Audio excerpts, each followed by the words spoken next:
Good evening. Welcome to the Joint Committee. No, tax abatement. Welcome to the Tax Abatement Committee. Want to confuse everybody out there? Reading the aldermanic notice. The Tax Abatement Committee will hold a public hearing on Tuesday, October 22nd, 2024 at 6 p.m. in the aldermanic chambers, 165 Church Street, New Haven, to hear the following. Number 1, LM 2024-0452. Order concerning real property taxes of Jimmy E. Inuzo on motor vehicle tax accounts 87381. Number 2, LM 2024-0568. Order concerning real property taxes of Matthew B.D. Callahan on motor vehicle tax accounts 54168 and 54188. 3, LM 2024-0451. Order abating, deferring collection of real property taxes due from Robert J. Bingo on his residence grand list of 2023. 4, LM 2024-0457. Order abating, deferring collection of real property taxes due from Teresa J. Ferriola on her residence for grand lists of 2021, 2022, and 2023. 5, LM 2024-0569. Order concerning real property taxes of Faina Kotler of European Skincare, tax account number 308125. 6, LM 2024-0580. Order concerning Booker T. Washington Academy requesting tax assistance on property located at 804 State Street. These items are on file and available for public inspection in the Office of Legislative Services, 165 Church Street, per order of Honorable Jose Crespo, Chair, attest Michael Smart, City Clerk. If you need a disability-related accommodation, please call 3 days in advance. Please call 3 business days in advance, 203-946-7651 voice or 203-946-8582 TTY. Public comment / testimony may also be submitted via email to publictestimony@newhavenct.gov before 2 p.m. on the day of the meeting. Meeting can be viewed on Board of Alders YouTube. This is what it's supposed Okay, on 3? to. We do 3. We do 3. It's this one. Okay, there's a Scrivener error. Sure. Scrivener error in what was read on the aldermanic notice. I would like to withdraw what was read as number 3 and insert in lieu number 3. Order assisting Pavel Goldflam on real property taxes for property located at 379 Temple Street, Unit G31, account number 12890. Thank you. Thank you, Alderman, for reading the notice. At this time, we're going to ask the committee and committee to introduce themselves, starting from my right. Alder Troy Streeter, Ward 21. Brian Wingate, Beaver Hills, Ward 29. South Dakota, Ward 18. Amy Marks, Ward 26. Teresa Maria, Ward 12. Welcome, everybody, to the chambers. Thank you again for stopping up. We're going to hear the first item concerning the real property tax of Jamie E. I won't mess up the name. Motor vehicle tax abatement.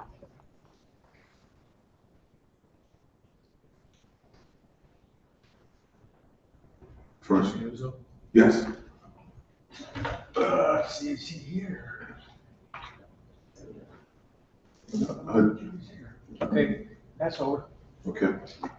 All right. We're going to go to the second one concerning the real property tax of Matthew Bitney.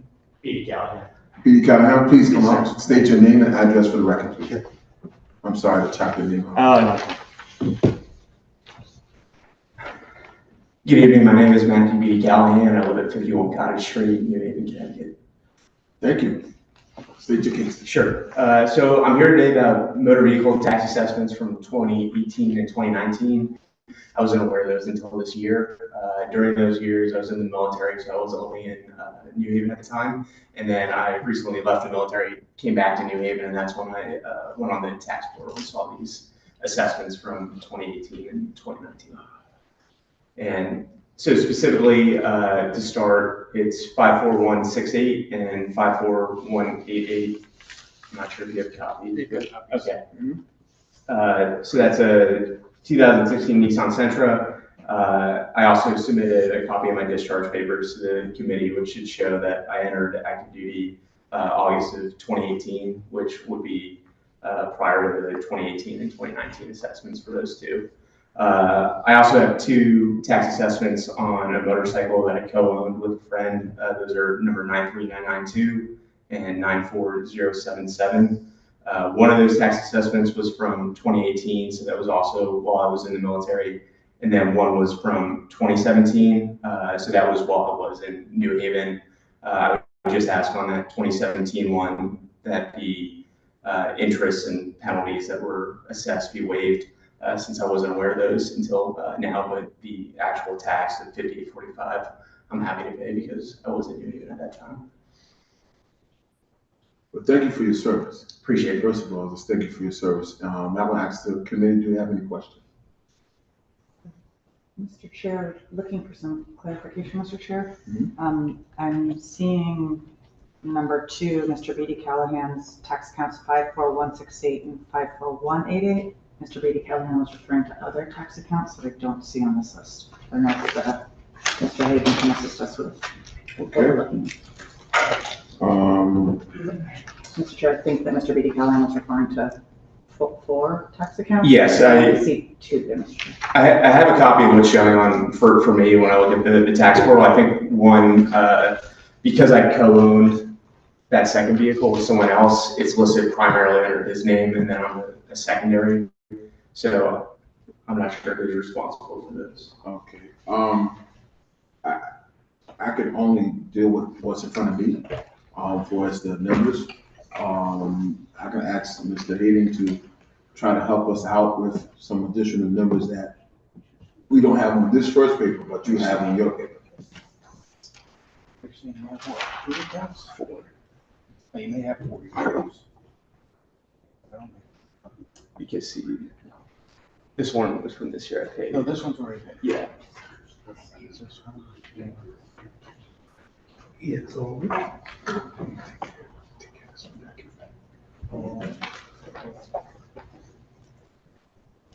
Mr. Hayden, Yes, sir. do you see the numbers that he had on his paper?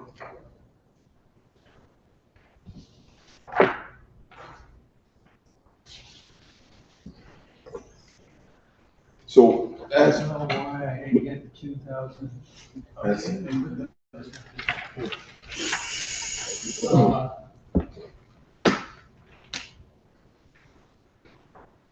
I mean, perhaps you gotta come back.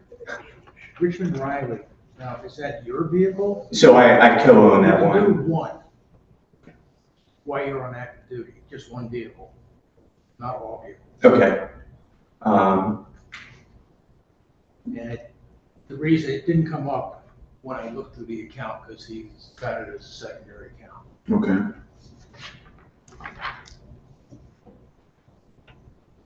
So which one, so let's start from the top. You were saying that you were willing to pay what? For the motorcycle in 2017, the tax assessed of $58.45, I would just ask that the interest and penalties be waived since I wasn't aware of those until now. Okay. Mr. Hayden. According to the state law, if you are in the military, you owe no taxes, none, on one vehicle, Okay, okay? okay, If you have more than one, then you have one that's non-taxed and the other one that is. okay. If the vehicle belongs to somebody else, Jenny Martin. and you're owed something or whatever, but again, it's just one vehicle. Okay. Okay, so we're gonna remove something from this gentleman who's serving us, keeping us safe. We're gonna remove one vehicle, right? With no taxes, no penalties. Right, the account number 54168 and 188 are both the same vehicle. And I believe you were in active duty till when? I entered active service August 2018 and then left June of 2023. Okay. So are we looking at the Toyota? The Nissan? Just two Nissans, just 2 years Nissan. Okay. There's two Nissans. Two different companies that you showed us. Okay. So, excuse me, Don Hayden, then the 4168 and 4188 would be considered one car, correct? It's the same car, So, okay, years, so, 18 and 19. so those two have to be removed because of the rules in the service.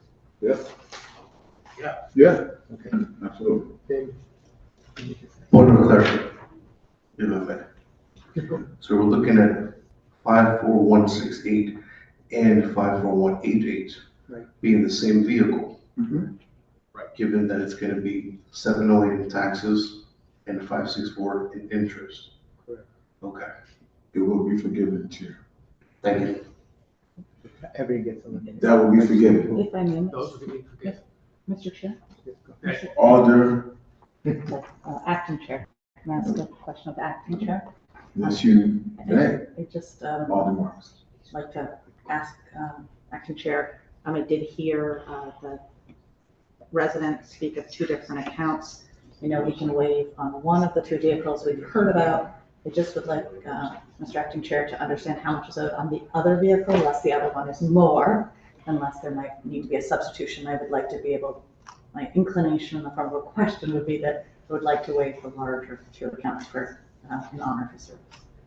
I appreciate that. The larger of the two accounts are the two that were listed on there, the 54168, 54188. So I would ask that those would be waived. For the two other accounts, I would just again ask if I'm not able to waive those for military service, if I could just pay the base tax amount and not be charged the interest and penalties, because again, I wasn't aware of those charges until I moved back this year. Thank you, sir. The ones that we're talking about now, Don, Mr. Hayden, is that the ones that's not on our sheet? That's not on your sheet. The Nissan Sentra, and I don't know why I didn't pick it up on the computer, for 2018, 2019, you can forgive all tax, interest, and fees based on the Yeah, state law. yeah, we're gonna do that, right? Well, we're gonna vote on that. When you vote on it. We're gonna vote on that. But I'm just trying to get to his other two that he has that's not on the sheet. How are we gonna remedy that? Are we gonna have him come back? You can't do anything with that. Can't do nothing with it? Okay, Not unless if he doesn't own them, then you can forgive the interest. okay. Yeah. I understand. Do you own them? No, I don't own this vehicle anymore, the 2002 Honda. Okay. Mr. Acting Chair, may I ask, are we able to vote on the second vehicle, which is not part of the order, given that it's not on the agenda? Or would that need to be a separate piece of business with a separate application? Might be a question for Mr. Hayden. It is. What was the question?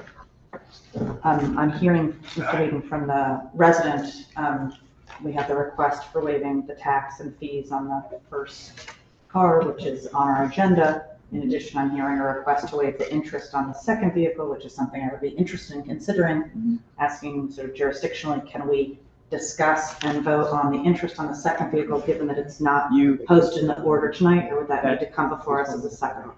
That can go as a separate item, UC item for the next board, just like we forgive the interest for people who no longer have their car. It does not have to be part of this. I can speak to them after that and let them know what's going on with that.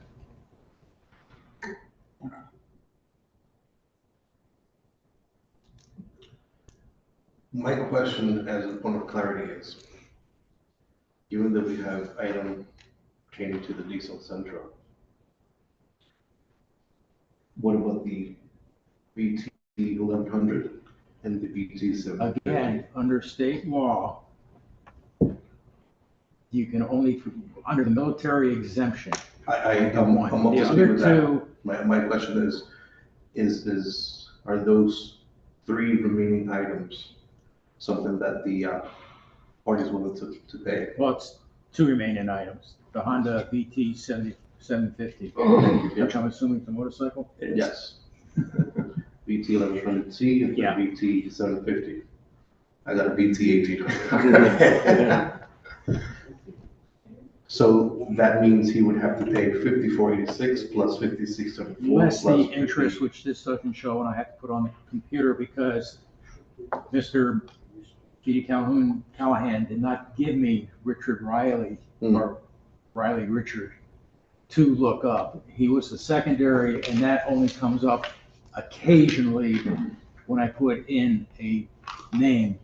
The only one that came up was his.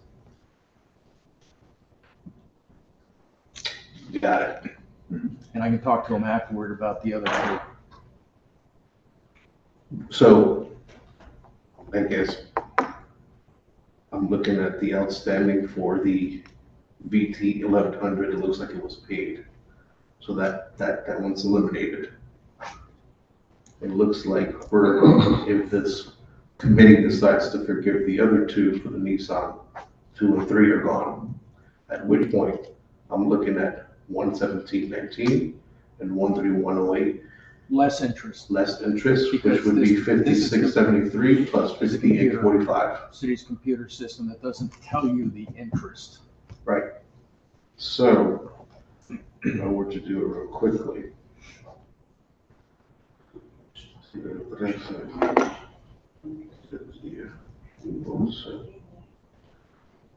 So you see what was that? 308.27. One second. Is it 11538?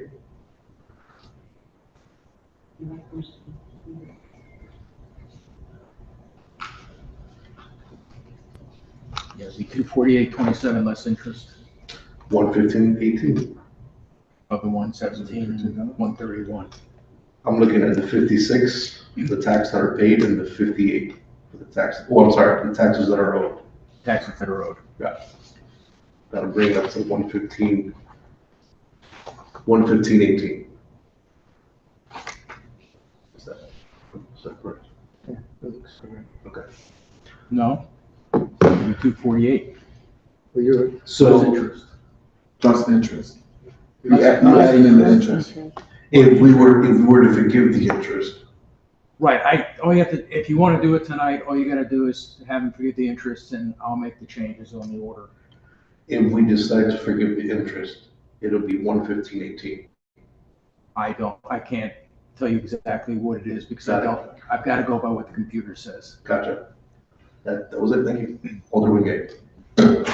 Thank you, Chair, the Tax Abatement Committee. I just wanted to finish off this one. So I think you should hang back, talk to Mr. Hayden about next steps. Any more questions from the committee about this particular tax abatement request? Just want to say thank you for your service. Thank you for your Thanks service. so much for your time, appreciate it. Thank you. So at this time, I'm going to turn it back over to the Chair, Tax Abatement, Alder Crespo. Thank you, Ms. Acting Chair, appreciate you.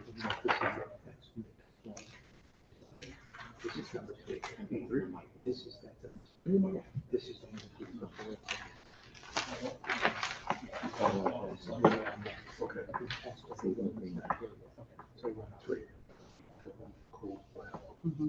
Okay. If I can have the parties for Pavel Goldflag, please step right up. Good evening. If you could just hold the mic like that's close to you, and I can have your name and address for the record. My name is Pavel Goldflam, and I live at 36 Temple Court. Bring it just a little bit closer to you. A little closer. Is that better? Okay. My name is Pavel Goldflam, and I live at 36 Temple Court, New Haven. State your case. My case is that we are about 12 years now in New Haven. We have been living in a condominium, only one of the units, including a parking space. And we have been paying taxes all these years until now. This year, we actually received two property tax bills, one for the house, for the unit, plus one for the parking space. And so we didn't quite really understand this because the parking space is part of the property. And so we looked into the tax records that are available on the city records, and we found that the former owner was paying tax on the parking space, and the bills were being sent to her, but she apparently never paid. And so we are now facing a situation of almost 12 years of unpaid taxes, plus interest and fees. And as I said, we only found out because of receiving two bills this year. We never had two bills before, and we always paid our taxes. So my request really is to actually annul the fees and the interest. I'm prepared to pay the taxes, but at the same time, I think we did not know until June this year that actually there was a separate bill for a parking space. And that's specifically because the condominium, there are many owners. They all have units with parking spaces, one or two, some even three. They don't have separate bills. They don't have any separate property tax bills for the parking spaces. So this is basically the first time it happens. And as I said, looking at the records, it's the parking spaces under the name of the prior owner, but we received a bill now. So I'm, as I said, requesting the annulment of the interest and the fees. I'm prepared to pay the taxes, but I'm just trying to understand how that happened. And I think I do know, but I'm not trying to interpret the assessments of the properties.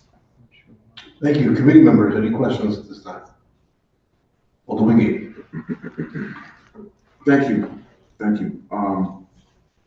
So how did you get the tax bill this year? I got two bills. Normally we had one bill, and this year we got two bills, one for the property and one for the parking space. So do the previous property owner still owns their parking space? It's an owner on record, or is it called off record? Owner of record. But we are actually the owner because we bought it, title deeds, everything actually says this is the unit plus this is the parking space. So there is obviously a clerical error, and I think this is my interpretation, but what happened was when the prior owner bought the property, it was in end of September, and there was a mistake, it was a gap actually, that parking space was missing in her title deeds. So she got it amended, and the title deeds were corrected, but it was in October after the book of records is basically set for the taxes. So it probably never was actually recorded change in terms of the ownership. Thank you. That's interesting. Mike.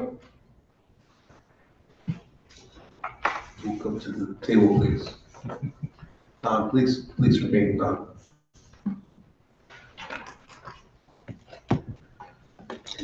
Unfortunately, unless you have that need in front of you, I have to take your word as hearsay. Mr. Woodgate, did you finish with the question?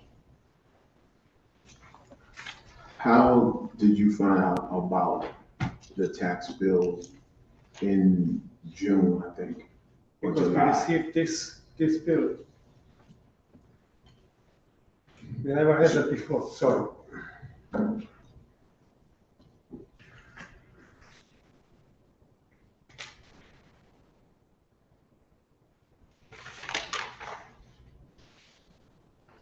$12 Well, this was this year for the first time, and we did want to go and inquire what's the reason for receiving this bill. We went to the tax collector, and the individual said, you cannot actually pay this until you pay all the taxes from the prior years. And that's how we actually found out about it. And that's, as I said, we went to public records and found out that there was 12 years unpaid taxes and fees on it and interest. So through the chair, I would ask Mike, how does something like this happen? This is a pretty long story. How far back do you want me to start? That's a little far, but it's 13 years ago. All right. So for this particular one, property was transferred in 2011, right? Yeah. Our clerk who transfers updates the ownership, missed that transfer for the parking unit. Was it transferred again in like 2016 maybe? Well, no, there was no transfer actually of that because the title deeds were changed. There was some missing information, and the title deeds were corrected, including that information.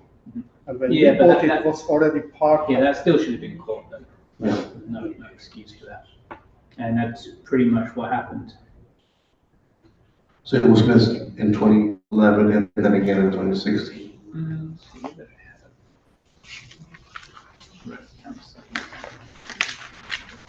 2018, sir. 2018? Yep. Okay. So it was under the prior owner's Yeah, name. it stayed in, what's his name? Asti Sumaira? Sumaira. Yep. I see that here. I see it multiple times. So we see 2010, 12, 13, 14, 15, 16, 17. So it didn't change. it didn't change Until until like this past. even this year. Right. Still It under her. didn't change until 2024, Yep. it appears. That's right. I mean, we have a habit of saying to people that it is a courtesy that we send Mhm. a actual bill Yep. to them. But I guess here, there's enough just cause to see that it was a clear error. Yep. I'm gonna have to say the city's part. Before I continue, any additional questions from the committee? That was the goal, over the goal. When you purchased this property, did you pay for a title search insurance? Yes, my daughter actually did pay for it. I don't have it here, but I have a copy of that, of her having done that because she bought it with mortgage from Bank of America. And then we then transferred we had a quit claim between our unit and their unit, so that's, Okay, so the title insurance, that they missed this too. yes. So, reason I'm bringing that up, you have a right to go to that title insurance for them to pay this bill. After you pay it, you could put a claim in with the title search, because they made an error. It's a little bit of work, but you can get your money back. That's why I'm just giving you information right now. Okay? That's why there's title insurance, for errors like this. But right now, we're on the main point, the taxes have to be paid. I'm just bringing that up so you have some information that you need to do after we, Okay. most likely we'll forget this interest, but you should be going after them for this taxes because of their error. Just put that on the table for you. Thank you, Mr. Chairman. Of course, Alder. Marks? Through the chair, I wanted to ask Mr. Hayden, given, I understand that Mr. Goldflam was suggesting that he could pay the taxes, it's still a rather substantial amount. What would be the most, what would be the possible payment plan that would make it most affordable? Right, the taxes that he owes is $2,788.10 over the 13-year period. Yeah. Yes. 2894, Mr. I've also given you a copy of the I saw that. year by year. 7, 8, 8. Keep flipping pages. I understand, Mr. Hayden, did you say 2894? You said a different number. No, 2,788.10 is what he owes in taxes. That's excluding Roughly. 2024. We have a different Up number. through half. Yeah, it'd be 2,894.10 because 2024. I only put the 106 as the first half, which is it should be 212.92 for the year. And to repeat my question, under what terms would you suggest is the longest we could offer for this to be repaid under? 90 days. Yeah. Typically 90 days.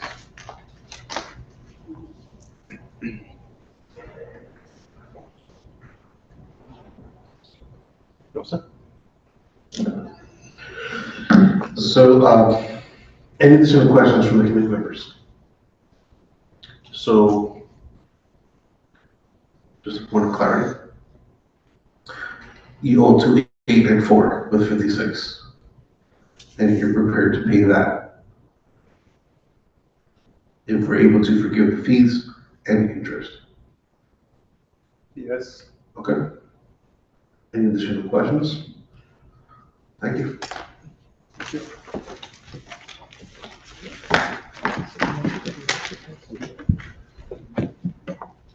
Thank you, Mike. Thank you, Don. Thank you. This time I would like to ask for Teresa J. Ferriola.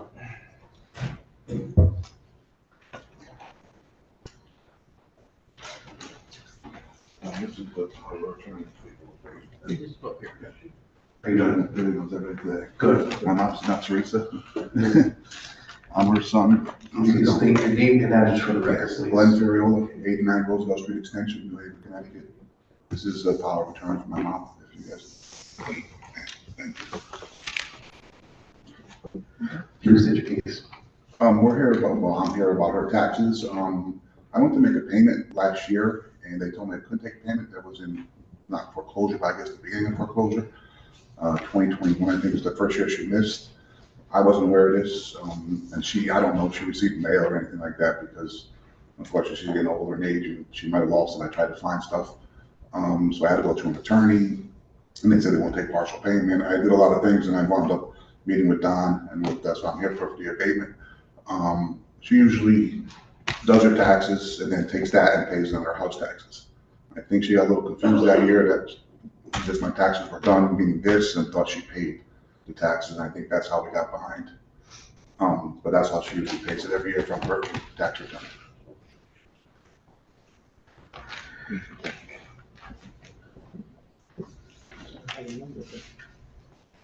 So, Don, if I can ask, you mentioned that it's in 2021 before foreclosures started? No, I don't know when it started. I found out when I went to make a payment, I think it was earlier this year, Okay. to the tax office, and they told me to call this number from an attorney. He said it was, I don't know, in foreclosure what it was, but I couldn't make a payment. Yeah. And then the attorney told me this stuff, and then I contacted an attorney, and I reached a couple city officials, and Don was nice to help me out. Don, let me ask, so it appears that Ms. Furiola was able to have the tax exemption, or tax payment rather, for 3 years. Wouldn't that have stopped the foreclosure process? Or at least No. 2021, 2022, and 2023? I will check again, but it doesn't look like we made a payment unless that they credited toward the interest. Hmm. Yeah, she hasn't made a payment since obviously 2021, so. Right. Right. And I don't know if foreclosure actually started or not. The attorney was very vague. And I contacted him. The account was paid up through grand list year 2020, which would be tax year 2021.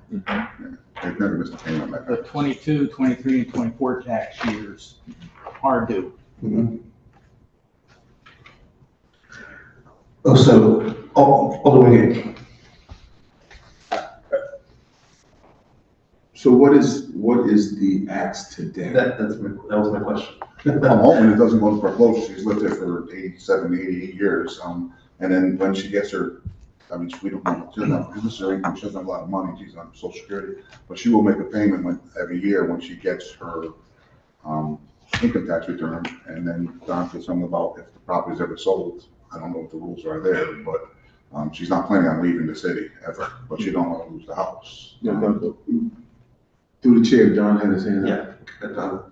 Okay, the way the tax abatement program works is because he has power of attorney for his mother, he will sign the mortgage agreement and the tax abatement agreement that this money's due, which includes foreclosure costs, will be owed to the city with a 6% interest rate. There is no requirement at this time to pay it back. It comes due when he feels like they can afford to pay it back or pay part of it, because they can make partial payments, or when the house changes hands, is sold, or God forbid your mother should die and it goes to whoever the probate court gives it to, or when she moves into a nursing home because she's no longer a resident in the house. Or it's not, she's no longer an owner occupied piece of property. And then if for some reason next year that, because he's still trying to straighten out her finances, he is allowed to request an additional year, and as long as they meet the requirements, there's no minimum number of years that they can do it. I've got some people that have been doing it for 20 years. Yeah. The state law is very vague. It just says the board, the legislative body of a particular town or city has the authority to abate taxes. Which we do. Which you do. Which I'm hoping you should see in this case. Like I said, my parents lived there their whole lives, and they've owned this house since the 60s, 70s. I just don't want to see her lose it, that's all. And Don,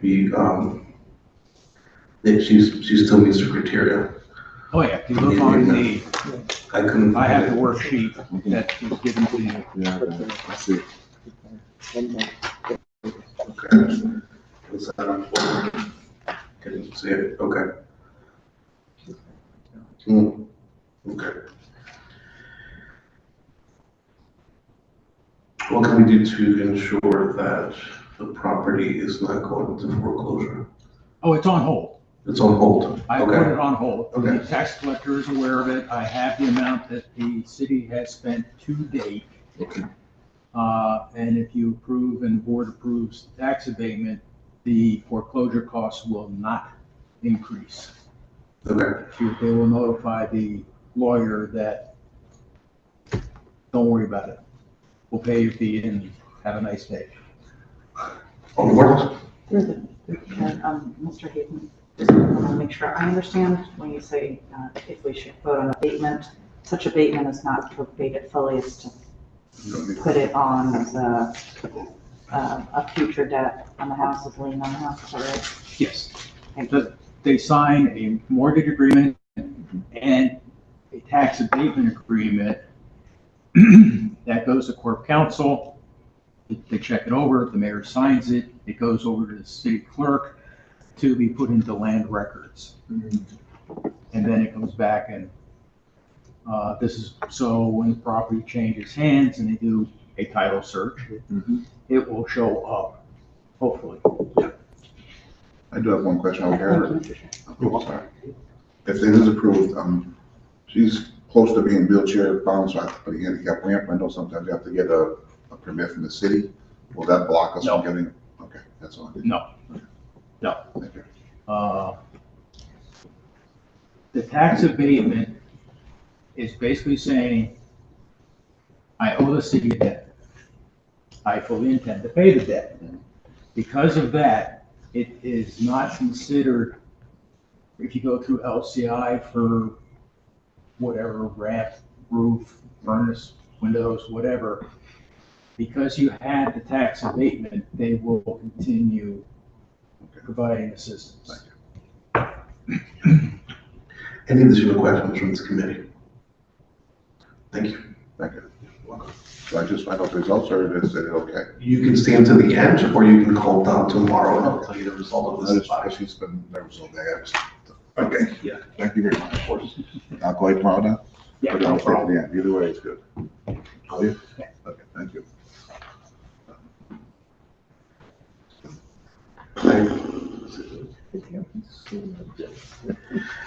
I'd like to acknowledge Alder Kimberly Edwards from the 19th Ward joining us. Madam. And I want to thank also former Alder Alex Guzman, who's now the liaison to the mayor and the board of alders. Thank you for joining us. I'd like to call to the table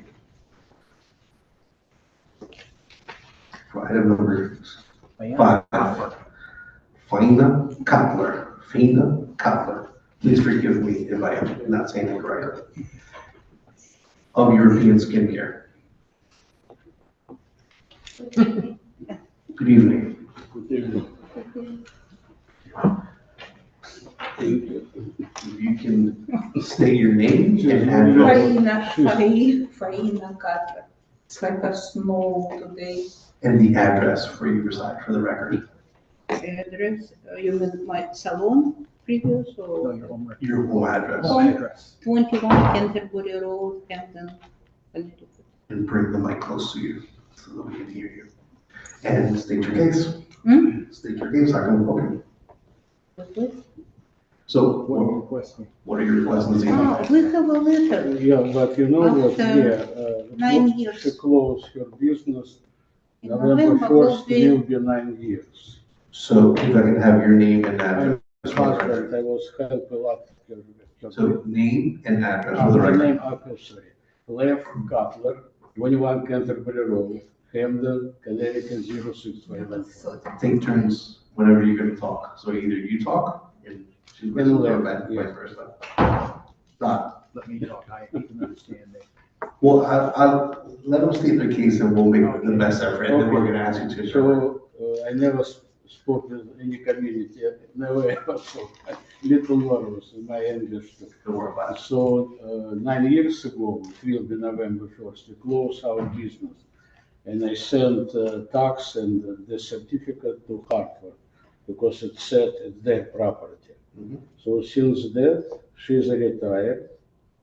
And that's it. And 3 months ago probably, we received this paper, we owe tax for 9 years. And the same day when I leave the office, I mean, my salon, company, team model company moved in. So obviously, they, since And I we have, moved, they rent this place. What year did you didn't have close? any Huh? proof. What year did you close? What year? In November will be 9 years, so what, today, And we 24.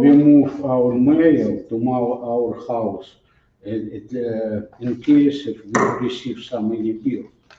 It was no bills, so maybe a year ago, when we start sell our house, I destroy all these boxes because it said business supposed to be kept for 7 years.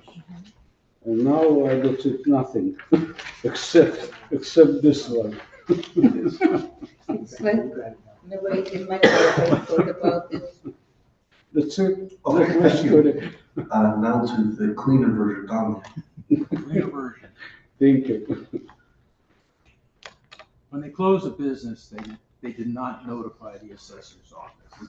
When they closed the business, they did not notify the assessor's office. They talked to the assessor was able to go back 2 years, as you'll see from the printout. 22, 21, they zeroed it out. They couldn't go any further back, which is why they sent them up to you. Got it. To you. So that you could determine whether or not to forgive the taxes, interest, and fees.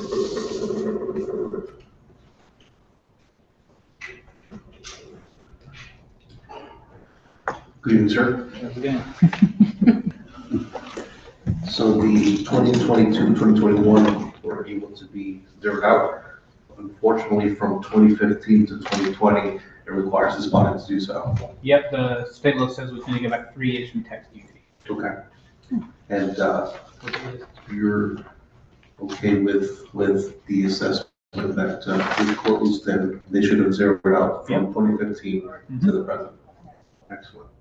But we didn't know anything, if we will know that it should be done proper way, we still, our English is still not that great.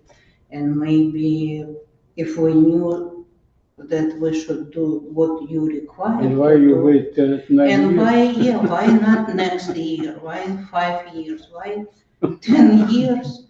Wait until it accumulate such a amount. So we might be able to forgive everything. So. So not do this to me. No, really, old people, I have my blood pressure now, I'm so nervous. Come on. So any questions from the committee members? Seeing none, thank you both. You can cool down, or wait till the end, so you can hear what is the decision of this committee. Thank you, Mike. Appreciate it, thank you so Thank much. you so much. Thank you both. So it's now what? You wait. Okay. Wait. You can wait until the end of this meeting to find out, or you can go home and cool down tomorrow morning.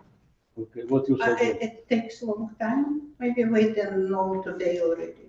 It could take 5 minutes, it could take 15 minutes, it could take 2 hours, it could take whatever time this body So what decides. you suggest? My suggestion, call down tomorrow. Yeah, call Yeah. down. Okay, thank you very much. Thank you so much. Thank you very much. You're welcome.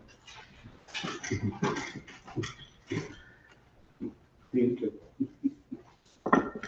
I'd like to now call Thank you so much. Booker T. Washington Academy.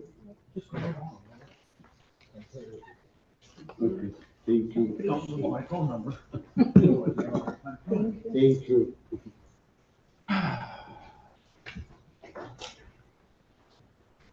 I'd like to recognize our colleague, Mr. Frank Redente, who has joined us.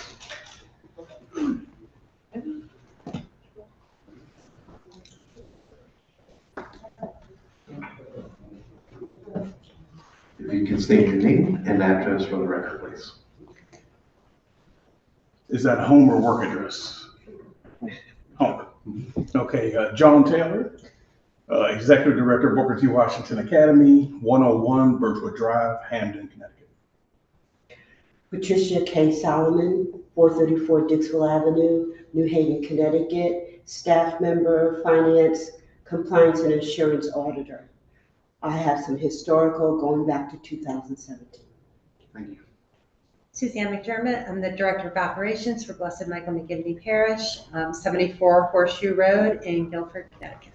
State your case. How can we help? One more time? Oh, state the case, okay. What is your ask? Yeah.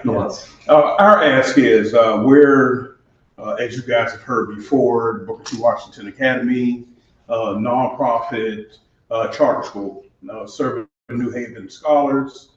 We rent from St. Saints, and St. Saints is also a nonprofit, and they get taxed because being a landlord is outside of their mission, and our lease requires us to reimburse for that tax.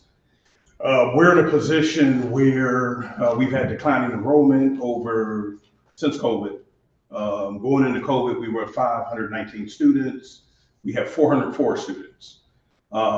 We do not do better than break even annually. This year, we built our budget on 440 students, and that's hit or miss. And the tax burden that we are reimbursing for literally is a tremendous hardship for us. And so every year we ask, is there a number in lieu of being taxed that we can pay?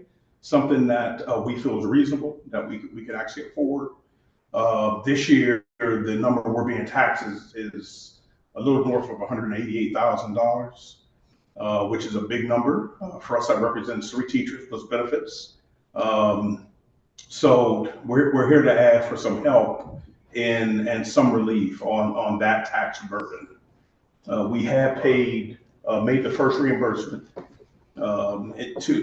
what was it, $88,000. We would ask that second installment, that second tax bill be waived, or we get some relief there. Okay. So the first tax would be $88,541.53. You're asking to pay that and have the other one forgiven. Correct. Questions from the committee? Mr. Chair, I just want to understand, make sure, Mr. Chair, that I'm understanding the relationships between these entities. We've been trying for the last 3 years to understand that relationship, so it's a great question.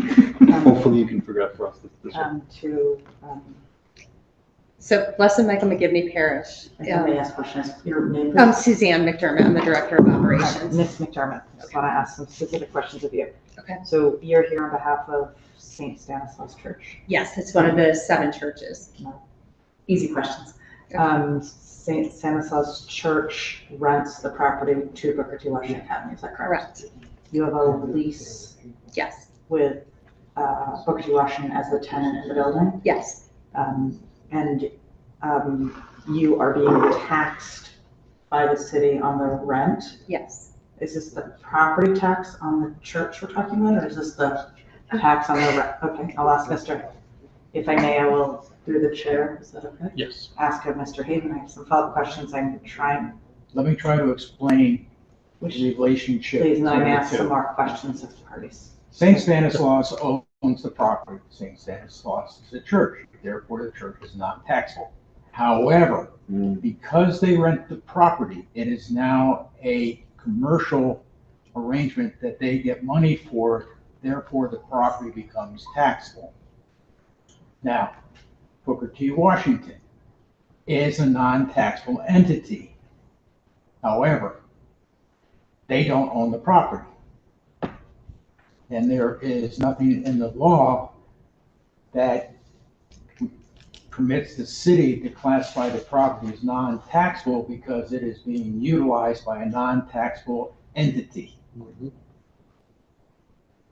It's confusing. I'm following, if I may ask. Okay, so what they've done in the past couple of years is they have paid the first half of the taxes, and the board has forgiven the second half. Mr. Hayden, just to clarify, we're talking about the property tax right now? It is a property tax. If I may, through the chair, I would be eager to hear from The property, okay, I'm sorry. I'm sorry. The property that you're speaking of, that's Yes. Yes. The property that you're speaking of that's considered commercial property is actually the school building that St. Stanislaus owns. I did research, extensive research back in the very beginning of the lease, has an assignment from the then controller. What had happened was the city of New Haven had actually leased the school from St. Stanislaus, and gone back to that particular lease agreement and came forward. In the body of both lease agreements, the tenant was to cover the tax liability. Under the state of Connecticut state statute, when there is a non-taxable exempt property that becomes income generating, it becomes taxable. And the only way that it can become, there is something in the state statute that says, the state of Connecticut statute only allows property leased to an exempt organization to be exempt if a municipality passes an ordinance to do so. The city of New Haven does not have that ordinance. But when I go back to look at the agreement between St. Stanislaus and the Board of Ed, the language in the lease was very similar. The city did pay the property taxes, has a form of additional rent. And that's how, and it was paid through accounts payable monthly, has additional rent. So the lease language really did not change. The tenants changed. And it is when, like you, Alder Marks, when you're saying the property, you think about the church, you think about the parsonage or the rectory, and the school is kind of like not even there. But the property that Booker T Academy is leasing is the school, and there's designated areas within the school that they are being taxed have been assessed and are taxed for. Since I want to say 2017, 2018, this has been ongoing, and it became an issue again for the Booker T Academy. I have been involved because I was involved initially as part of my job performance, and the decrease in the enrollment, and having viewed financial statements pretty much like I have done for other entities that I've spoken to the board about. So I just needed to give you some of the historical. Between Don and I think we could answer all the questions, but I did do a real in-depth research.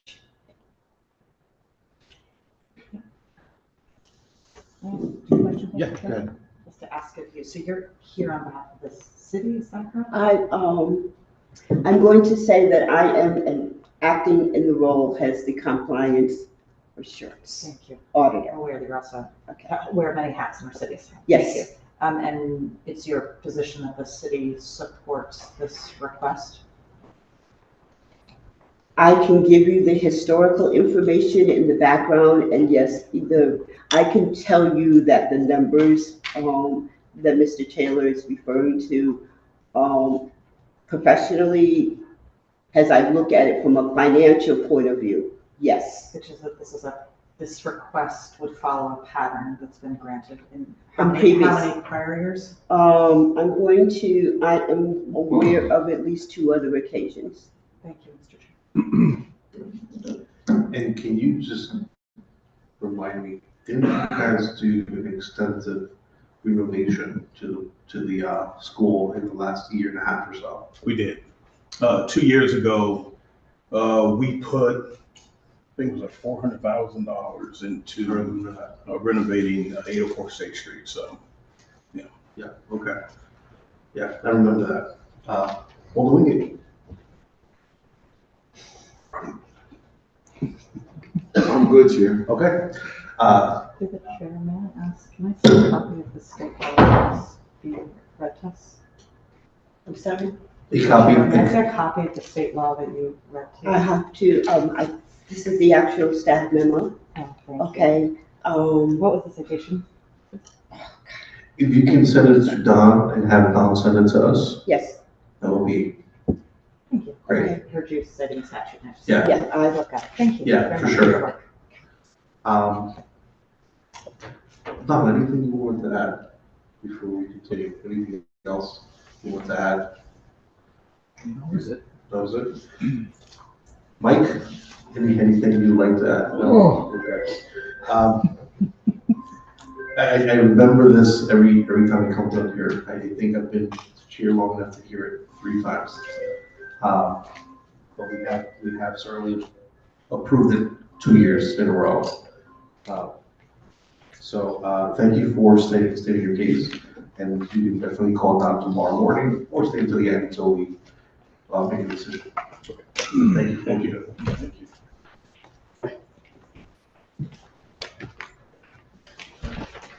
And I'd like to call to the table Jimmy Inuyelso. Jimmy Inuyelso. Going once. Jimmy Inuyelso. Going twice. Jimmy Inuyelso. Alder Wingate. Committee members, I'll entertain a motion to close the public portion. I make a motion, we close the public portion. Second. Discussion. Seeing none, all in favor to close the public portion of this meeting, please indicate with an eye. Aye. Any opposed? Any abstention? The ayes have it. We are here now closing the public portion. Mr. Chair, Alder Saab, the call. I'd like to move item 1. I got this right, to forgive the taxes. Well, No, they didn't. the first person, the item 1 didn't show. Oh, I'm sorry, my apology. Item 2. Second. The item has been moved second. All in favor, indicate with an eye. Aye. Any opposed? Any abstention? Alder Dakota? What do we have? What? Mr. Chair. item- One second. Alderman Nicola, did you have anything to add? We're talking about item two. Yes. Yeah, I just want that we forgive the interest and this, he will pay the taxes of $115.18. Is everybody in agreement? Any additional discussion? Alderman Marks? To clarify, Mr. Chair, I would suggest that we forgive the tax and interest on Nissan Sentra, and then request unanimous consent to forgive the taxes on the second vehicle. Is that correct? Alder, Nicola, would you accept a friendly amendment from Alderman Marks? Yes, it was my error, I left that. Sorry, yes, I agree. Would you like to make a friendly Friendly amendment? friendly amendment. So, I'd like to make the, I don't know, Tom. yeah, go ahead, Doc. You won't have to do anything about the motorcycle. I'll put it in tomorrow as a UC item for the November 4th meeting, just like all the other motor vehicle UC items. Therefore done, otherwise it would have to go to the second reading, which would be the item of the 18th. Actually, it's not the 4th, it'd be the 7th. The 7th. So I think this time we're just gonna forgive So the just Nissan Sentra, the the item that we have in front of us. all that's owed on the Nissan Sentra.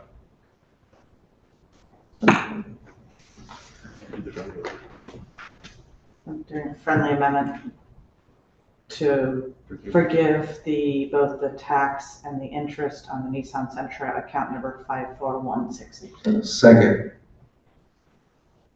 All in favor to approve the friendly amendment, please indicate on that. Aye.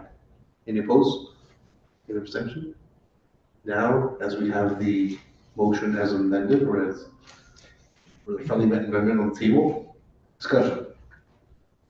Well, the discussion, I think, should be warranted where we have gentlemen served our country. Certainly, we would like to honor the fact that the law states that we can forgive one vehicle, and everything else will be put in as UC for next month. All in favor to approve this item as amended, or to approve the friendly amendment, please indicate with an eye. Aye. Done. Are we doing the forgiveness of the Nissan as a UC also, or is that going through regular first, second reading? Let's do it as a UC. All in favor, please indicate with an eye. Aye. Any opposed? Any abstention? The ayes have it. Alderman Nicola. Mr. Chair, I move item 3. Second. All in favor, indicate with an eye. Aye. Aye. Discussion. Mr. Chair, Alderman Nicola. this was the gentleman with the parking space that was, he never got the tax bill. So I think that we should forgive the interest and the fees, and that he will pay the taxes of $2,894.56. Alderman Gay. Yeah, I think we should give him the 90 days as well. I think we should give him the full extent to pay it, considering that he's coming here willing to pay something. We should give him the 90 days. Alderman Marks. Just would like to clarify, for the record, it's not just that he didn't get the tax bill, as our chair has suggested. Failure to get a tax bill is not a reason to come before us in and of itself, but it appears there was error by the city in its assessment of tax in the first place, which is significant. Thank you, Mr. Chair. And I'm in agreement, so all in favor to forgive interest fees in order for him to pay the taxes in the amount that was read by Alderman Nicola, please indicate with an eye. Aye. Any opposed? Any abstention? The ayes have it. Mr. Chair, Alderman Nicola. I move favorably item 4. Second. Discussion. Mr. Chair, Go ahead, Alderman Nicola. Mr. Ferriola is now in power of attorney for his mother, and it was an error of her not following through, but she meets all the requirements to be abated, and I think we should grant this abatement. Any additional discussion? Alderman Marks. I'd like to add to that the abatement is coming in the form in which the city will be seeing the tax collected in the long run, so that the money will end up on the tax rolls, which is significant discussion. Thank you, Mr. Chair. Thank you. Any additional comments? Seeing none, all in favor, please indicate with an eye. Aye. Any opposed? Any abstention, the ayes have it, and this will be done for the 90 days. For the 90 days. Oh, yeah, he has got 90 days. Yeah. Oh, no, this is there's no 90 days. No, there's no 90 days, this is abatement. Forgive me, this is for the prior, forgive me, you're right. I'm looking at item number 3, this is item number 4. Alder Nicole. Mr. Chair, I move item 5 to forgive the taxes, interest, and fees. Do I hear a second? Second. Discussion. Alder Nicole. He missed to his error, but he did not own the building, and so we have proof that he closed the business out with the state, so I think we should just forgive it all for him. And we should do exactly like the assessor's office did, and forgive the remaining years that it was charged.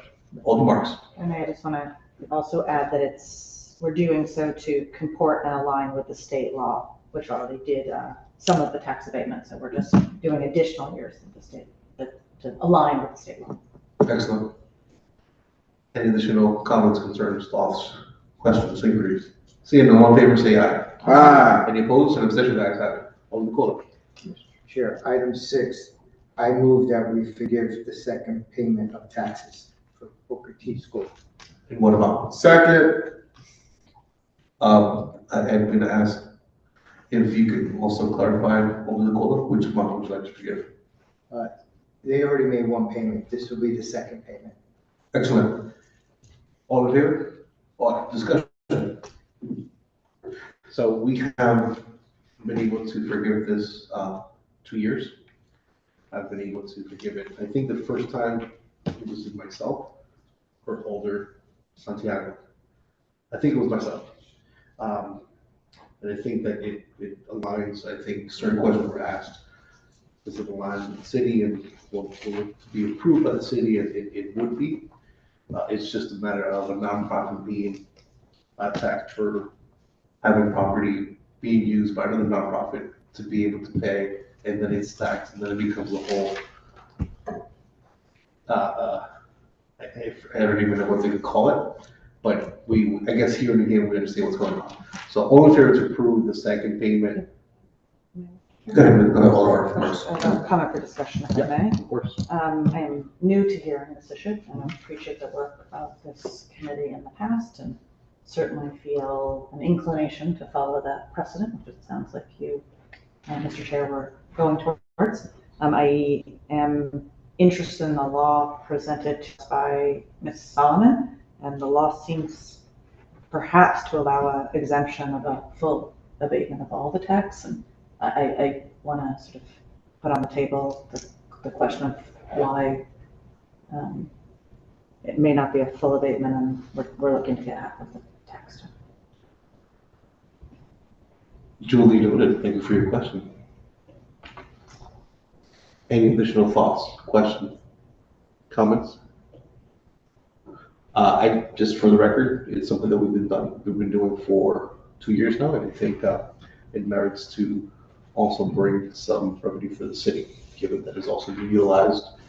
And so I think it is important to remember that we also would like to be compliant, and also we are also stewards of the financial authority of the city. So we want to ensure we're also doing our due diligence, that we are receiving taxes as we should.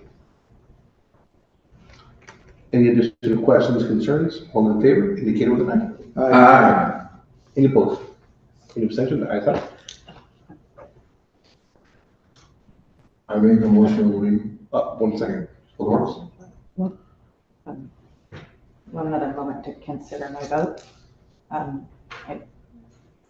Vote's been made. Fine. Yeah. Fine. Thank you. But if you'd like to abstain, we can certainly change it. Or say nay. Would you like to abstain, or would you like to? I'll abstain for now. Thank you. And now that we can send a message to Jimmy Inuyasha. I'll get hold of them. And if this is the second time? No, first. First? let's give them an opportunity to come back, or at least to show up and we can help them out. I know him personally, I'll be glad. Perfect. I'll entertain a motion to adjourn. Just for the record, I agree with Amy. Noted. In the future, let's, during discussion, we can definitely make those comments. Once the decision has been made, it's the boat has left, or the plane has left. I make a motion to adjourn. Do I hear a second? Second. No discussion needed, all in favor? Aye. Aye. Any opposed? We are adjourned.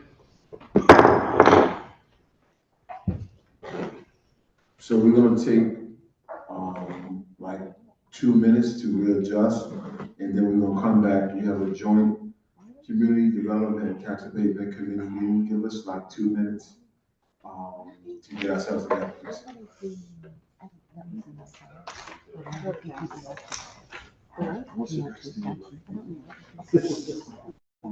Are we on the record? Yeah, that's all. Because No, the state that's the statute law. requires that the church is as taxable organization as the building. The church is renting the building. All the marks. All the marks. All the marks. Touch that, please. Touch the mute button. Touch the mute button. Mute over to the left.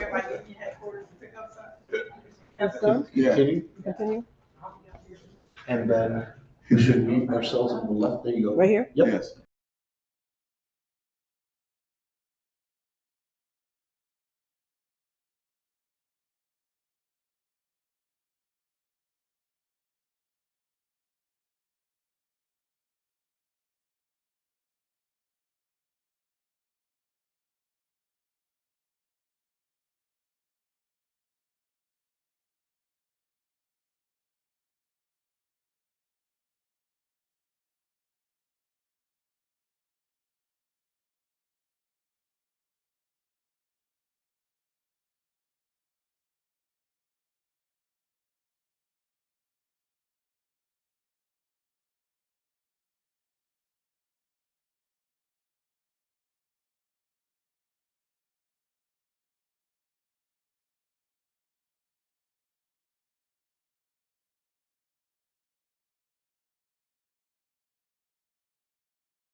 Thank you. Joint Community Development Tax Abatement Committee, today, Tuesday, October 22nd, 2024, in the Board of Alders Chamber. The meeting can be viewed on Board of Alders YouTube. The New Haven Board of Alders Joint Community Development Tax Abatement Committee will meet in person at 7 of the Board of Alders Chambers at 165 Church Street, New Haven, Connecticut, 06510, to deliberate and act on item LM-2024-0565, resolution of the Board of Alders designating the city of New Haven as a rehabilitation area and renewing and amending criteria for the eligibility of real property for assessment, deferral, and administrative procedures. This item is on file and available for public inspection in the Office of Legislative Services, 165 Church Street, New Haven, per order, Honorable Carmen Rodriguez and Honorable Jose Crespo, co-chairs. Attest, Honorable Michael Smart, City Clerk. If you need an accessibility-related accommodation, please contact 203-946-7651 voice or 203-946-8582 TTY. In accordance with the City of New Haven COVID-19 guidelines, masks are now optional, and the public may send comments to public testimony at newhavenct.gov. If we can have those who are going to speak on this item come forward, please.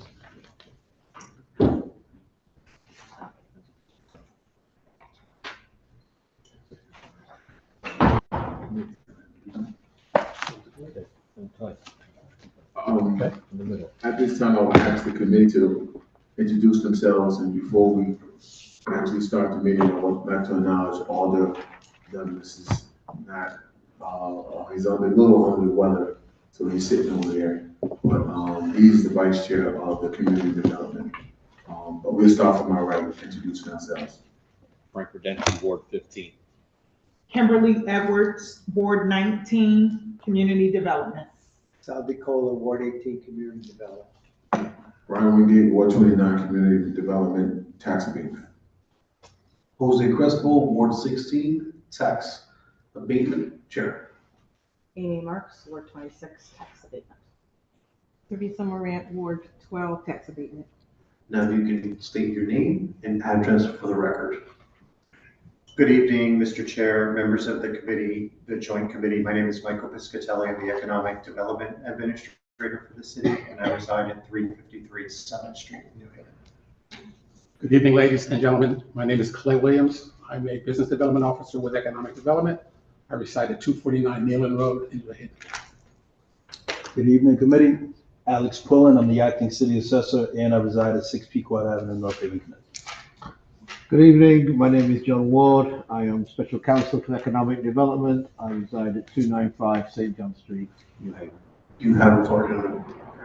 Thank you very much for your time tonight. Consideration of this proposed 5-year reauthorization of the assessment deferral program. It's a program we've had in place since 1975. Speaks specifically to growth in the city above 135% of the prior grand list value. So it really speaks to when the city is growing. Alders, many of you were on the committee back in 2019 when we did really one of our largest wholesale amendments to assessment deferral. This is something that's reauthorized every 5 years. In 2019, you really saw the economy starting to grow, the pressure of making sure that housing was affordable, and also aligning our programs, right? The various programs with the board's priorities. The board had put together its priorities, which included affordable housing. So we did that wholesale update. We felt like it very much aligned with both your priorities and the city's administrative priorities. And then sort of what happened since. Pandemic, inflation, supply chain challenges in our development pipeline, right? So we had this great model and we grew through it. Like you kind of see that manifest now as we see the more manifestation of the bounce back. Some projects that were stalled are actually now starting to move forward. We're up to 452 housing permits this year, consistent with the board's governing priority to build housing. 101 College Street opened, so large 500,000 square foot building. But even when the board approved just last night that 20,000 square foot expansion to Hearts to Brains, which will support jobs growth in the city. And then looking forward, we have about 3,500 units in the pipeline, 40% of which are affordable. So for us to, stay true to the mission, be able to build, do it fairly, predictability in these programs is really, really important. Giving our development partners really clear guidance of what the rulebook looks like. So that's inclusionary zoning, that's the LISTA program which you administer. There's a state program called Enterprise Zone, kind of operates the same as this one. And then assessment deferral are the ground rules. Other than that, we really try not to do tax deals or any of that, just these are the ground rules that everyone sort of follows. So we did the wholesale amendments. Clay is going to walk you through what I would consider more modest pivots this time around, just try to improve the administrative functions of the program, make sure programmatically we stay true and really support housing growth. So you see some of that in this presentation today. And then just generally reinforce the fact that these are tried and true programs. There's an application process, keep everyone moving together, our city planners, economic development staff, so that, when you're going through our system, trying to build something, we're doing our part on the administrative side of the house. So Clay will walk you through that, and then Alex, John, primarily will help answer any questions that the board may have. Great, thank you, Michael. Good evening, everybody. I thought on the first page here kind of gives us a brief agenda of what I'm going to be talking about tonight. The state of assessment deferral, kind of what the program is, like we are. Some of our recommendations for changing some of the proposals as part of the 5-year reauthorization that will take place on January 1st. Some examples of what these programs are. And we added something, a kind of a tax impact estimate, and I can go through all of that also. Moving on to the next page. Assessment deferral, for those of you that are not really familiar with it, it basically allows a property owner that is looking to improve his property to be able to defer and phase in the value of those improvements over a period of time. The actual start date is the date of the issuance of a qualifying building permit. I say qualifying because some permits don't count. Demolition permits tend not to count. And we've also determined that many properties that are being built from ground up have some remediation issues, so we don't count permits for doing remediation or doing caps. If there's a foundation that goes along with that cap, we don't count that. It will be for the first vertical building permit. Starts the actual clock on assessment deferral. Does anybody have any questions about that? Okay, good. This program, as like Mike says, it was first authorized by the city board back in 1975. I believe you were called aldermen then. The Board of Alders has to vote once every 5 years to reauthorize the citywide program. I'm sorry, sir? I was qualified. Okay. The most recent reauthorization occurred back in December 19 for the period of January 1st of 2020 through December 31st of 2024. This next slide, current AD program structure, kind of tells us these are the 3 main citywide programs we have. The first one is called a 1 to 4 family residential program, and that particular program currently has a 2-year construction period from the date of the qualifying permit. State statute, Connecticut General Statutes 1265 requires that there be another year at that base assessed value after the construction period. And then there is a phase-in. So the phase-in for the 1 to 4 families is 20, 40, 60, 80, 100, and then it's fully phased in. The 5+ family residential is the program I administer. It's had a lot of activity. This program only has a 1-year construction period per the reauthorization from 5 years ago. There was 1 year LI base after that, and then it phases in at 25, 45, 65, 85, 100. The final program was an affordable housing program that we decided to add because there was starting to be discussions in 2018 and 2019 regarding doing more for affordable housing. That affordable housing program has a phase similar to the 1 to 4 family, but only has a 1-year construction period. The guidelines around that only called for 60% AMI. We've done a few projects under that were basically mixed income projects. We had to come back to you in 2022 to get reauthorization to be able to use assessment deferral with like mixed income projects where they might have a listed component for the affordable housing and they need something for the actual market rate piece. We've done a couple of like projects there. What I have next is I have a spreadsheet of all of the projects we did beginning in January 1st of like 2020 through this summer. If you would like to pass that around. Thank you, Alderman Wingate. That's kind of a breakout of like everything. The totals on that is we have done 59 projects. Those projects have created 1,218 apartments. We did 2 hotels, and we did a bioscience facility at 101 College Street. These properties had a total base assessment when they first started of about $28.8 million.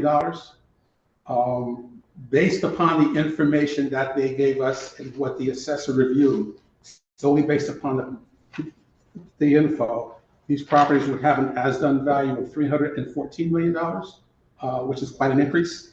We think that this program has been successful in being able to sort of generate that increase. And we've had a lot of comments with some of our major developers that they appreciate having this particular program. They may not have done what they have actually did if they didn't have a program. They like the fact that they know what to actually expect. So we think that this is, a great program. Some of the issues, and Mike touched upon some of these issues. We did limited affordable housing until we were able to get the approval to be able to match this with like mixed income development. We didn't do a whole lot. I believe out of the total of these 59 projects, the 1,218 apartments, maybe 5% of those were considered to be and actually deemed affordable at 50% AMI or was under. We also had ongoing interest for developers in doing these mixed income projects.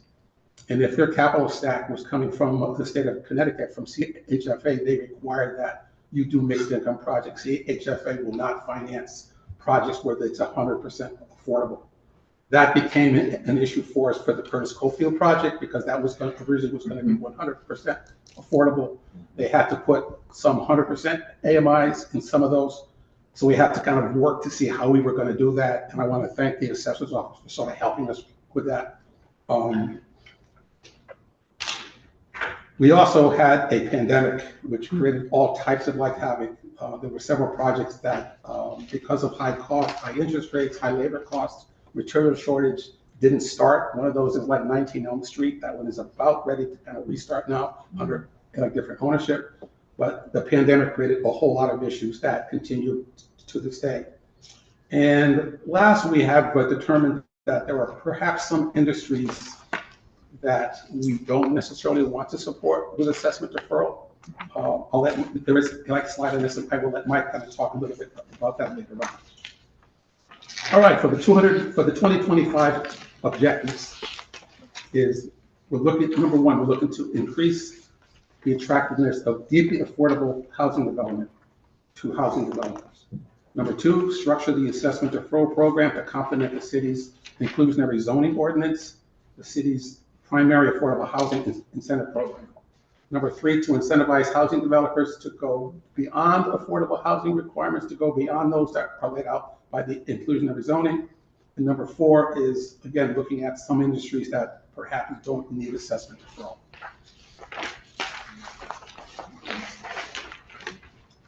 Our proposals are going to include taking the 1 to 4 family, which we're going to call AD small now, and reduce the construction period from 2 years to 1 year to make it consistent with the rest of like the programs. We have also found that many of those, if not most of those smaller projects, can get done within a 1 year construction period, so there is no need to give them an additional year. We want to restructure the AD program offerings and their phase-in timelines to create greater incentives for affordable housing. We want to create a new affordable housing offering to incentivize housing developers that wish to go beyond the IZ ordinance for 50% AMI units, and again, to narrow the actual scope of some of the actual industries. Our proposed AD structure, we're going to call the 1 to 4 family AD small, and it's essentially the same phasing only with a 1 year construction period. What we can now call the 5+ family ... program, we're going to call that AD standard. That'll be for non-affordable housing, mixed-use projects, commercial, industrial projects. We have taken the existing affordable housing program and split it into 2 separate programs. One of them we call AD-IZ. And this particular program has similar phase-ins to the existing affordable housing program. This will be available to all inclusionary zoning projects in the strong and the remainder areas, the areas outside of the core, and will be used for all mixed income and like Lister projects. And then finally, we have what we call the AD-IZ Plus, which is a new offering for all AZ projects in the core and for all IZ projects that are in the strong and the remainder areas that double the requirements for affordable housing. In the core area, if you build 10 units, you have to set aside 10% at 50% AMI, plus offer 5% in housing choice vouchers. In the strong area, there is only a 5% affordable housing required for 10 or more units. And in the remainder, the very outlying areas, IC only kicks in at like 75 units. So this AZ Plus would be used for those in the strong area that do 10% or more under the IZ, and in the outer ring for those that do under 75 units or do more than 75 units at 10%. So that's how we're going to structure that.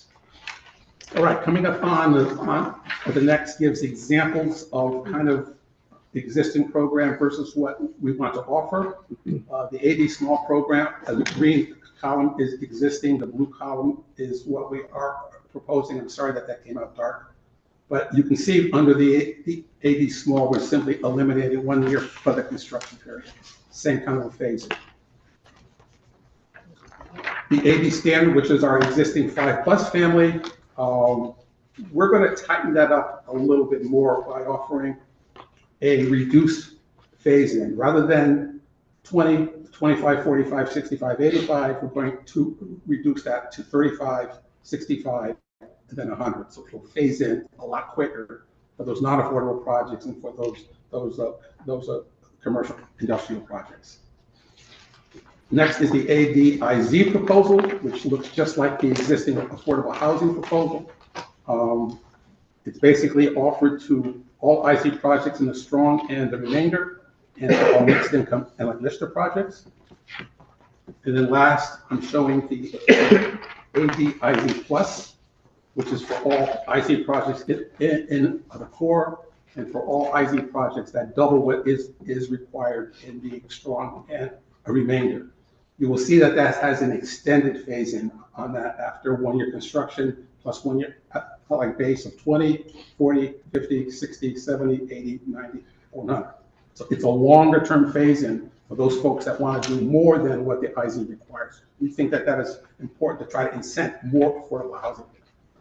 And I'm showing that in a chart. This next thing kind of shows as like a chart how the AD-IZ would apply. Mike, I'd like Mike to talk a little bit about our discussion regarding some industries that we don't think need assessment deferral, and we'd like to exclude those. Mike?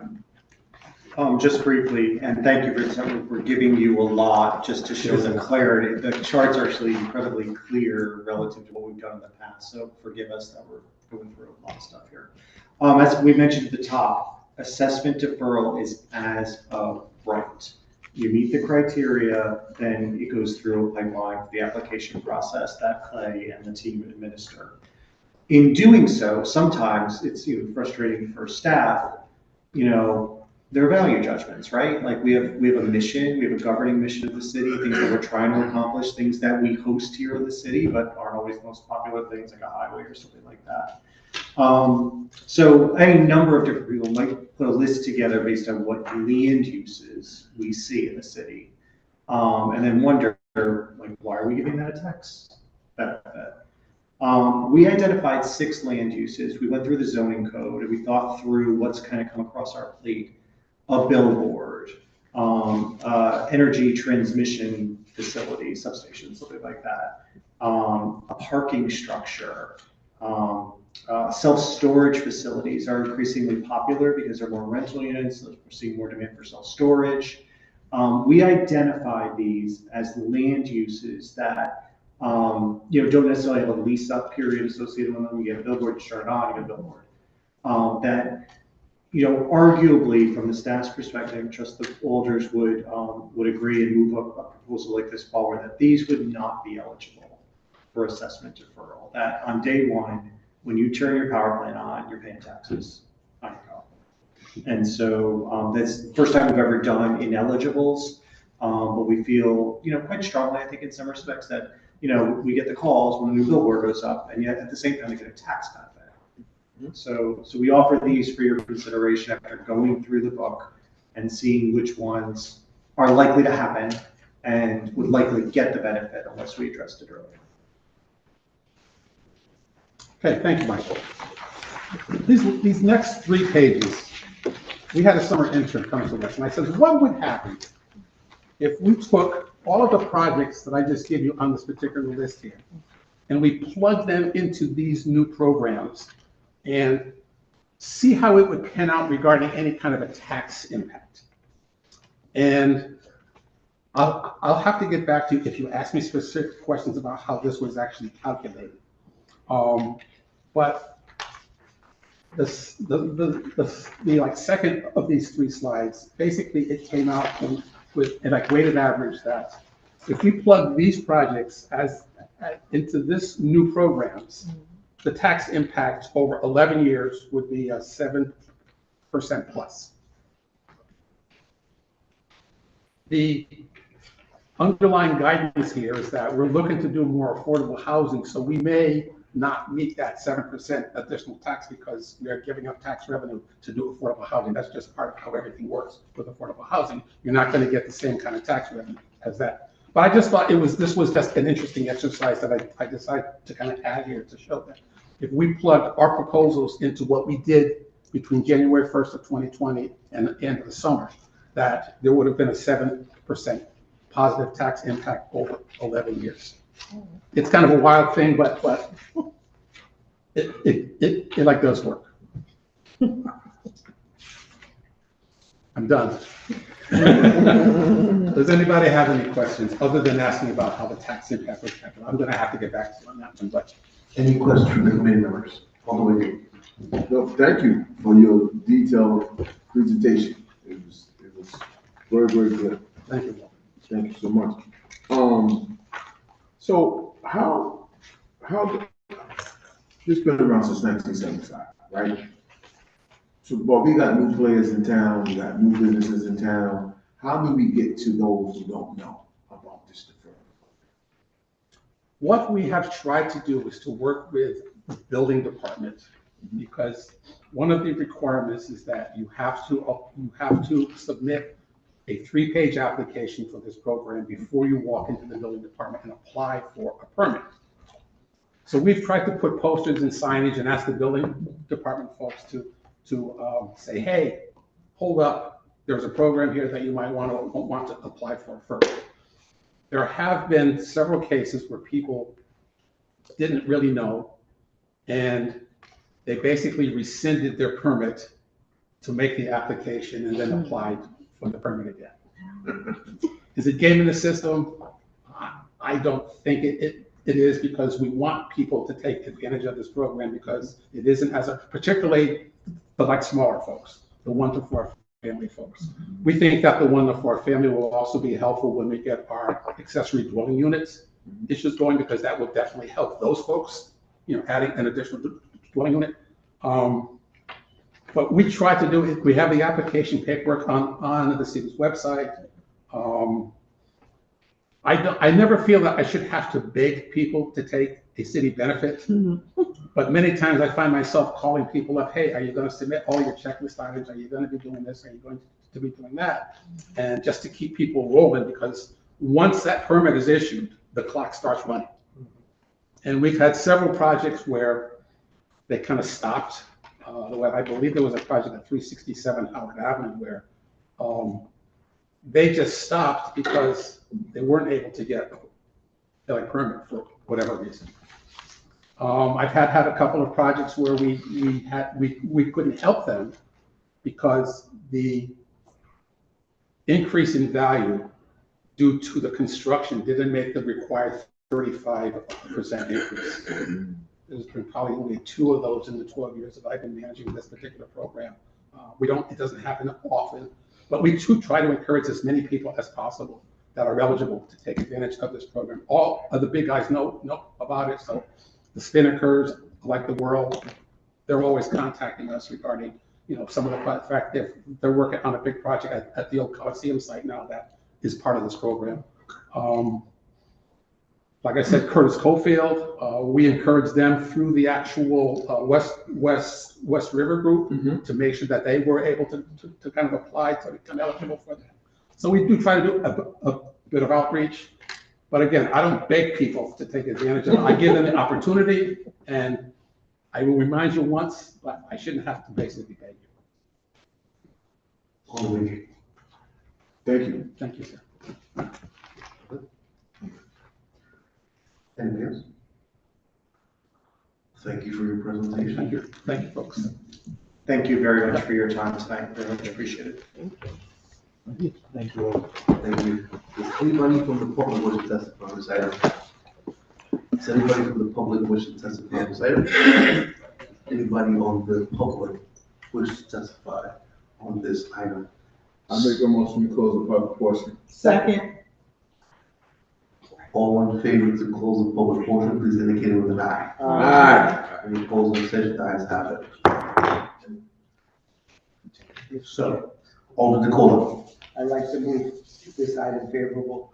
Second. Discussion? This is just an administrative task that we have to do every 5 years as the long-term holders know, and for the new ones that are just joining us, this is something that we just have to, this is just ensuring that we're able to have the administrative procedures for assessment for deferrals, for properties, and the amending of the criteria for renewing and rehabilitation. Any questions? Question I have a comment. I think it's good even after 5 years, they come very prepared and detailed and also look towards the future around this particular program. So indeed, I'm most definitely in favor of this.